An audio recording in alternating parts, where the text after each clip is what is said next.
If you're over 40 and can't do this one thing, your career might be at risk. I remember the exact moment it hit me. I was sitting in a meeting, surrounded by younger colleagues.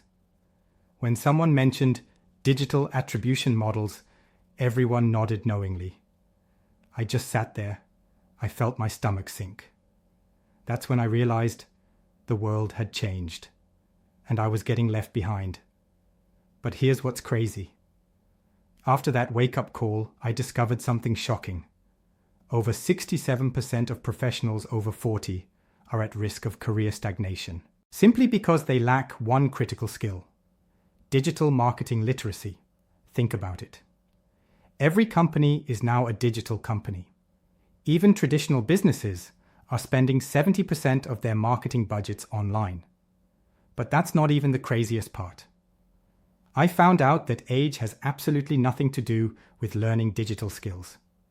In fact, studies show that mature professionals often outperform younger ones because of their experience in understanding human behavior. Here's what's wild. I went from being completely lost in that meeting to leading digital marketing campaigns in just 90 days. And I did it without any previous tech experience. The secret? Having the right system. Not those one-size-fits-all courses designed for 20-year-olds. Now imagine walking into every meeting confident about digital marketing. Imagine being the one others turn to for advice. The question is, will you wait until it's too late? Or will you adapt while you still have the advantage?